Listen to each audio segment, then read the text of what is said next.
Dawn peeled open above Honeysuckle Lane, painting the dew-glazed lawns in pale gold and coaxing the suburb's garden ornaments into their daily imitation of life.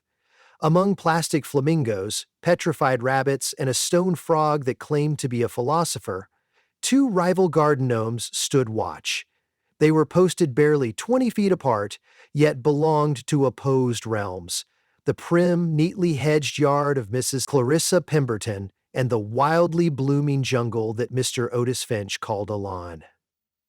On the east side, perched atop a mushroom, Grimble Thornbeard surveyed the world through lacquered eyes the color of river pebbles. His red hat had once been the shade of ripe tomatoes, but years of midday sun had bleached it to something closer to russet. He carried a ceramic spade, chipped at the corner from an ancient altercation, and his granite jaw jutted forward as though challenging every passing breeze. Opposite him, among violet spiderwort and dandelion fluff, Pipkin Dewdrop leaned on a fishing pole that dipped eternally into an enamel pond, dry as a biscuit. Pipkin's cheeks were as rosy as Grimble's were stern, and where Grimble cultivated silence, Pipkin adored chatter. He told jokes to the earthworms whenever he thought no one listened. In fact, they never really listened. Earthworms had places to be. For 6 glorious summers, the two had been locked in unyielding rivalry. They competed over who could attract more butterflies, whose hat collected the most rainwater, and, in hush-hush strategic moments, who could inspire more admiration from the visiting neighborhood children. Neither spoke to the other. Gnome law forbade fraternization with the enemy, but each night they privately rehearsed insults in case conversation ever cracked open. And yet it all changed the morning Grimble discovered a hairline fracture beneath his collar. While Mrs. Pemberton snipped her roses, Grimble felt an unsettling internal rattle. He wriggled free from his mossy perch, gnomes are far sprier than mortal eyes perceive, and slipped behind a clay pot. With trembling fingers he probed the split along his granite torso. Something curved and metallic glinted inside the crack. Letters. Maybe a nameplate. Sweeping dust aside, Grimble spelled out 2 etched words. Dewdrop Co. It meant nothing to him, except that Pipkin, across the yard divide, bore that surname.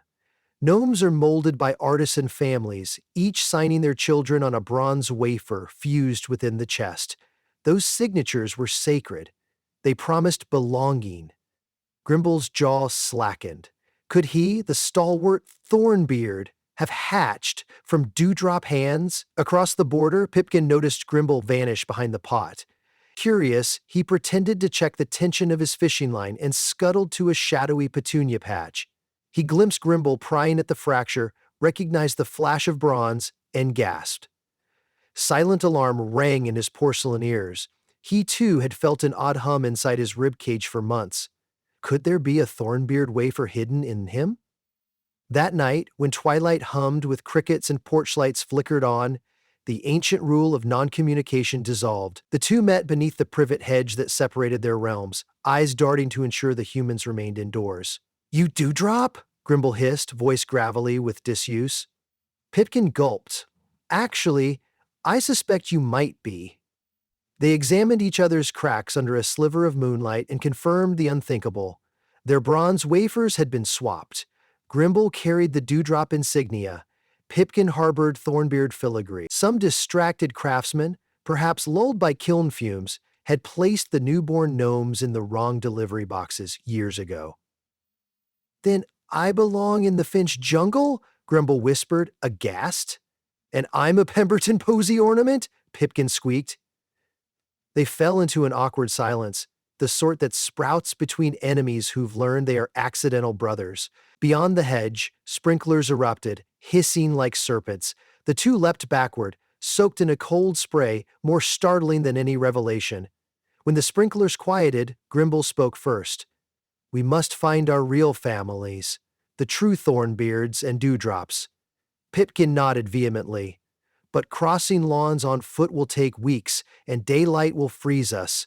Their ceramic limbs creaked as they brainstormed beneath the moon. Then Pipkin's glass eyes widened at the sight tucked in Mrs. Pemberton's shed. A brand new, cherry red remote controller lawnmower. Humans love comfort. They steer machines from patio chairs now, never breaking a sweat. To gnomes, however, the contraption looked like a dragon, sleek, swift, and terrifying. Imagine the distance we could cover riding that beast, Pipkin breathed. Grimble examined the mower, gears gleaming. We'd need thumbs for the remote, Pipkin grinned, tapping his ceramic forehead. Leave that to me. The following dawn, while Mrs. Pemberton brewed coffee and Mr. Finch hunted his reading glasses, two small figures scrambled onto the mower seat. Pipkin had lassoed the remote with fishing line, dragging it along like a loyal dog. Grimble, who'd always sneered at showy enterprises, found himself clutching the steering column, exhilaration bubbling where caution once lived. With a sputter and hum, the dragon woke. They tore across Mrs. Pemberton's immaculate grass, twin rooster tails of clippings sprang in their wake. Pipkin giggled, a sound like marbles tumbling in a jar. Grimble bellowed an involuntary war cry that startled a robin off its perch. Through the back gate they zoomed, plowing into the communal alleyway flanked by fences like canyon walls. Their quest had begun. First stop, the Woodbury Yard, reputed headquarters of the Thornbeard clan. According to gossip whispered by migrating garden snails, a matriarch named Granny Gravelchin watched over 6 Thornbeard scions. Pipkin's heart thumped. If the stories were true, his birth family waited only 2 properties away. Yet journeys seldom proceed in straight lines. At the alley end, a monstrous obstacle emerged, the infamous slip and slide. Belonging to the Turner's twins, neon blue plastic unfurled across the grass, slick with dawn condensation. The mower, whose wheels were designed for traction, now faced a surface as treacherous as glacier ice. Speed, Grimmel decided. If we slow, we'll spin. He leaned, nudging the throttle. The mower shot forward, hitting the plastic sheet with a slap.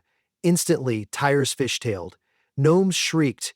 Pipkin's fishing hat flew off, cartwheeling into a birdbath. The mower executed an ungainly pirouette, then rocketed along the slide, spraying arcs of cold water. They shot off the end ramp like a carnival ride, soared a glorious 4 feet, and landed in the Turner's sandbox with a thud that rattled every grain. Grimble coughed up a mouthful of sand. Remarkable navigation, Pipkin wheezed, admiration shining. They righted the machine and pressed on. Hours passed, measured by the crawl of shadows. They snuck beneath a clothesline forest of swaying bedsheets, dodged clothespins like falling guillotines, and skirted a sprinkler's rotating guillotine. Each obstacle forged new camaraderie, rivalry melted under shared adrenaline. At last, the Woodbury Yard appeared. A semicircular arrangement of gnomes stood around a cracked bird bath, faces stern, hats immaculate. They wore the signature thorn-patterned belts that Grimble had always envied from afar. In their midst, upon a pedestal, Granny Gravelchin dozed, chin resting on a sapphire cane. Pipkin's knees wobbled. That's my grandmother. Go, Grimble murmured. I'll wait by the mower. Pipkin approached, heart in his ceramic throat. A younger Thornbeard, perhaps, cousin Flintnose intercepted him. State your purpose, wanderer, he barked. With shaking hands, Pipkin produced the bronze wafer he'd pried loose that morning. Thornbeard insignia glittered in the sun. Gasps gusted through the semicircle as Granny Gravelchin's eyes snapped open, sharp as pruners. Insolent trickery, someone muttered. Gravelchin extended a wrinkled palm. Pipkin placed the wafer upon it. She traced the engraving, her mouth softening. By the kiln's flame, she whispered, this is genuine. The Thornbeards crowded close, voices overlapping. Where did he come from? What odd hat is that? He's too rosy to be a Thornbeard. Gravelchin raised her cane. Silence fell. Blood, or rather clay, speaks, she declared. This child is ours, lost through artisan error. See his shoes carved with the thorn swirl, and the tilt of his ears, unmistakable. Tears glimmered in Pipkin's painted eyes. He anticipated an enveloping embrace, but a hush of uncertainty hovered. Finally, Cousin Flintnose cleared his throat. Grandmother, we have no vacancy on the pedestal. The design is symmetrical already. Symmetry is sacred to some gnome clans. Grouchin's gaze flicked toward the mower where Grimble waited. And what of the dewdrops? She asked. Likewise, Pipkin's voice cracked. My friend's clan may be equally full. The matriarch's eyes, though small, brimmed with ancient wisdom. Then unity is wiser than division, she said suddenly. She thrust the wafer back into Pipkin's hand. Find the dewdrops. Bring them here at dusk.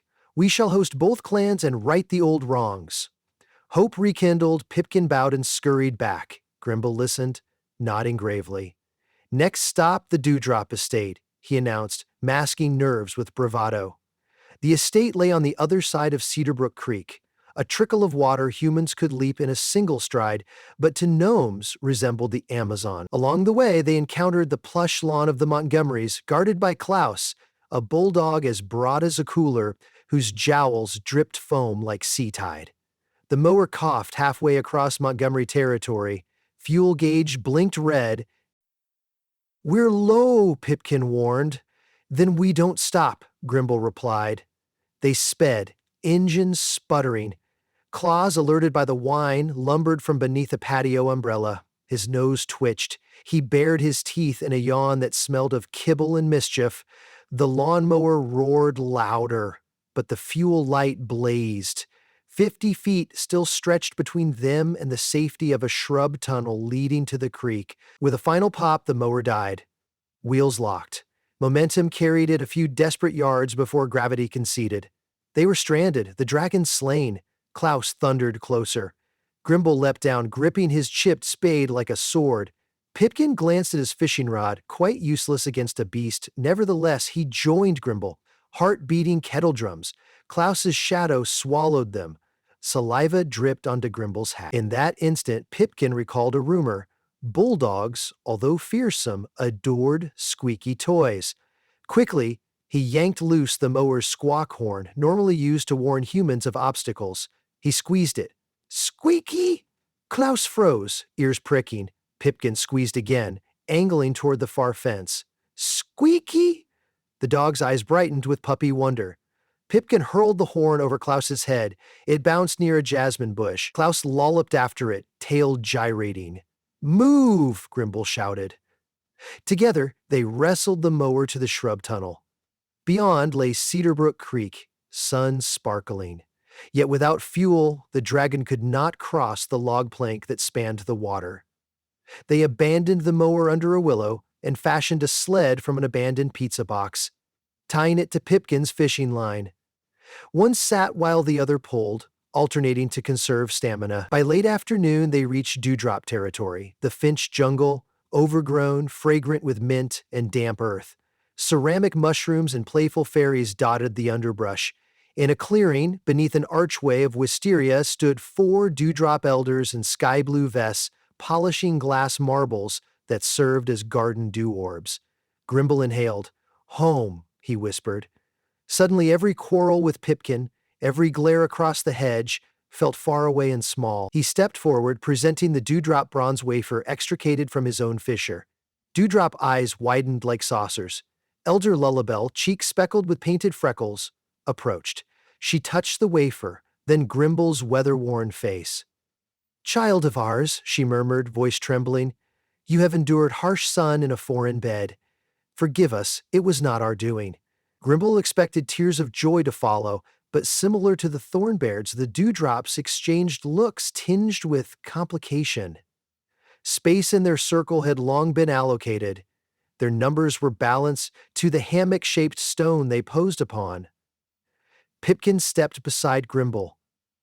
"With respect, madam, the Thornbeards extend invitation for both clans to gather in their yard tonight to well mend what was cracked before the kiln cooled." A pulse of excitement rippled through the dewdrops.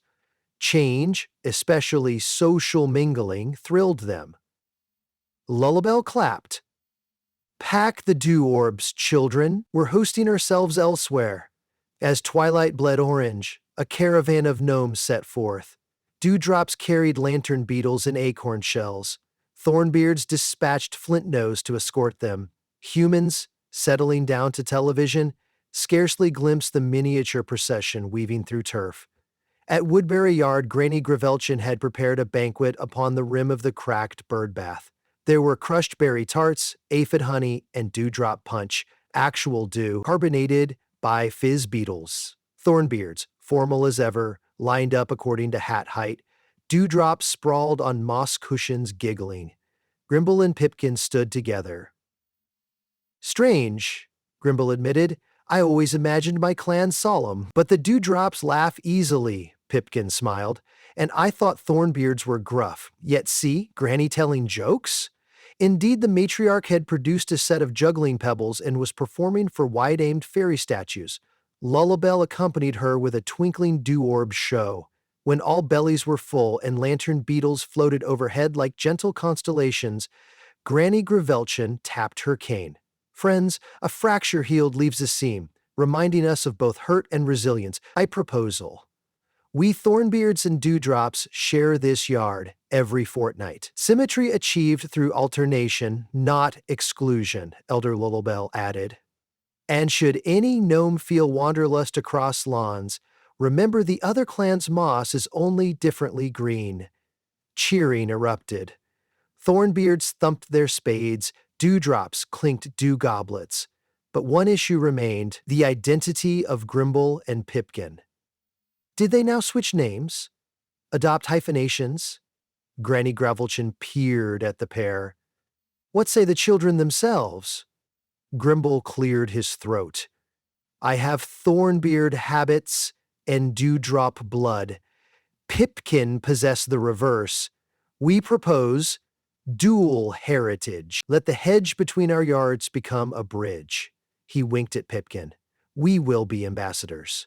Pipkin's grin nearly cracked his glaze. And co-captains of the dragon mower once we refuel it. Laughter rippled. Midnight approaches quickly when hearts are light. At last the clans dispersed, promising to meet again. Grimble and Pipkin accompanied the dewdrops to Finch Jungle, towing a jerry can of petrol borrowed from Flintnose. Under starlight, they resurrected the mower, its engine purring gratefully. Tomorrow, Pipkin said, patting the hood, we'll install cup holders. And a horn that squeaks louder, Grimble added with a wink. They parked the dragon under willow branches beside Cedarbrook Creek, safe from prying human eyes. Then, though lawns lay cold and still, though morning would cement them motionless once more, the two climbed onto the mower's seat. Side by side, they watched constellations flick across the sky like fireflies. Grimble spoke softly. 6 summers I stood 20 feet from a brother I did not know. Pipkin's voice was equally low. Our molds may have been swapped, Grim, but our stories are ours to sculpt. From here on, we shape them together. A night wind rustled leaves in approval. Somewhere the philosopher frog cleared his throat as though preparing profound commentary, but, deciding silence said it all, he simply smiled instead. Sunrise would find 2 gnomes in their respective positions. Grimble, now a dewdrop ambassador, leaning merrily on Pipkin's old fishing pole. Pipkin, the thornbeard envoy, standing proud on the mushroom pedestal with Grimble's sturdy spade. To human, only the accessories had switched. A curious novelty they might chalk up to forgetfulness. But the lawns themselves knew the truth. That under hats of crimson and cobalt beat resilient hearts carved from the same mountain stone, fired in neighboring kilns, tempered by rivalry, and at last fused by friendship. And whenever the remote control mower zipped across Honeysuckle Lane, churning grass and whistle-sharp ribbons, the ornaments nodded. For even ceramic folk recognized the roar of liberation,